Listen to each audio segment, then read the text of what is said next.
GB News took an unexpected turn as Eamon Holmes and Ellie Costello discussed the growing concern surrounding an addiction to social media across the UK. GB News presenters Eamon Holmes and Ellie Costello joked that their TV boss should be committed to rehab after they exposed their mortifying bad habit live on air. During Tuesday's visit, January 28, to the London studios, the dynamic duo woke up the nation with some of the biggest stories hitting the headlines. This included the rise in middle-aged shoplifters across the UK and the launch of China's artificial intelligence app, which has shaken American tech firms.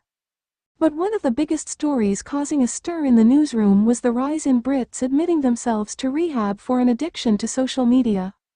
Earlier on in the show, the pair welcomed one guest onto the show to discuss their reasons behind seeking help for an unhealthy relationship to social media and her phone. Later on in the program, Eamon and Ellie exposed their boss's mortifying relationship to their mobile phone live on the air. Ellie began, "We've been talking about phone addiction this morning. Mike's got in touch saying it's taken him a bit of tapping to look back at his screen time, but his is at 7 hours and 52 minutes on average per day. One of our bosses has just come in here having checked his screen time, and it logged in at 18 hours a day. That means the hours that you're awake, your phone is not out of your hand." It was at this point that the dad of four joked, "We are committing him, we're going to get him put away," as his co-host added, "He needs to be in rehab, clearly." Eamon went on to add that the cast have set the challenge for themselves and will be revealing their embarrassing records on the show tomorrow morning.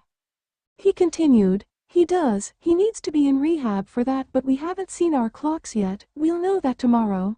Ellie explained, "Well, no, we've set our screen time today, haven't we, on our phones? So we'll let you know tomorrow how ours is looking, but anything more than 2 hours is apparently a cause of concern.